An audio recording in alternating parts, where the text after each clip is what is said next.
Et d'abord, donc, cette question, Pierre, doit-on, en zone rouge, rouvrir les parcs et jardins ou, comme le demande le ministre de la Santé, maintenir fermés pour justement différencier des zones vertes? C'est le bras de fer entre le gouvernement avec cet argument que tout ne peut pas être pareil en zone rouge et en zone verte. Rappelons aussi que Jean-Rémy Baudot d'Europe 1 nous révélait en fin de semaine dernière que l'exécutif avait même hésité à déconfiner certaines zones rouges comme Paris.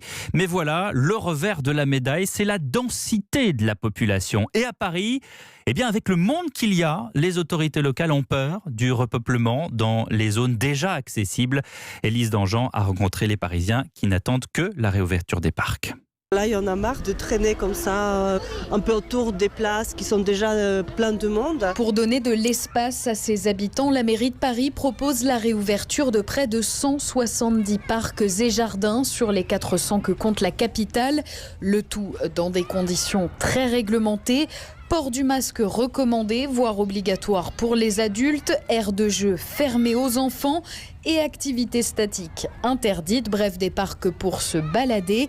Et pour certains Parisiens, ce sera déjà une grande avancée. Nous, on se balade tous les jours autour du parc, donc ce serait une bonne solution d'être plutôt à l'intérieur et plus sécurisant. Mais dans la pratique, l'application de ces règles interroge. À moins de faire un parcours à la mode Ikea avec une distance de sécurité les uns derrière les autres, je vois pas trop comment on va respecter les consignes de sécurité. Le protocole de la mairie de Paris prévoit également la présence d'agents municipaux pour faire respecter les mesures de sécurité et procéder si nécessaire à des dispersions pédagogiques. Reportage d'Élise Dangean. Ouais, quant à la maire de Paris et la mairie de Paris, Anne Hidalgo met en avant la santé publique.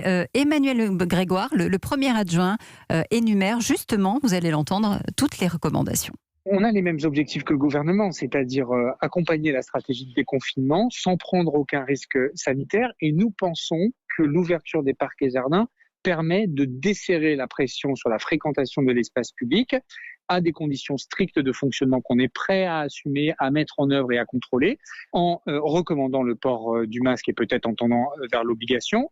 Deuxièmement, en interdisant les activités statiques, c'est-à-dire réservées aux promenades, à la pratique individuelle sportive et aux déplacements, mais pas de bronzette au soleil et pas de pique-nique. Et troisièmement, la mobilisation des agents municipaux de la ville de Paris pour s'assurer du respect de ces consignes. Du coup, voilà, on va essayer de trouver un chemin pour convaincre le gouvernement que c'est sur le plan sanitaire une bonne idée.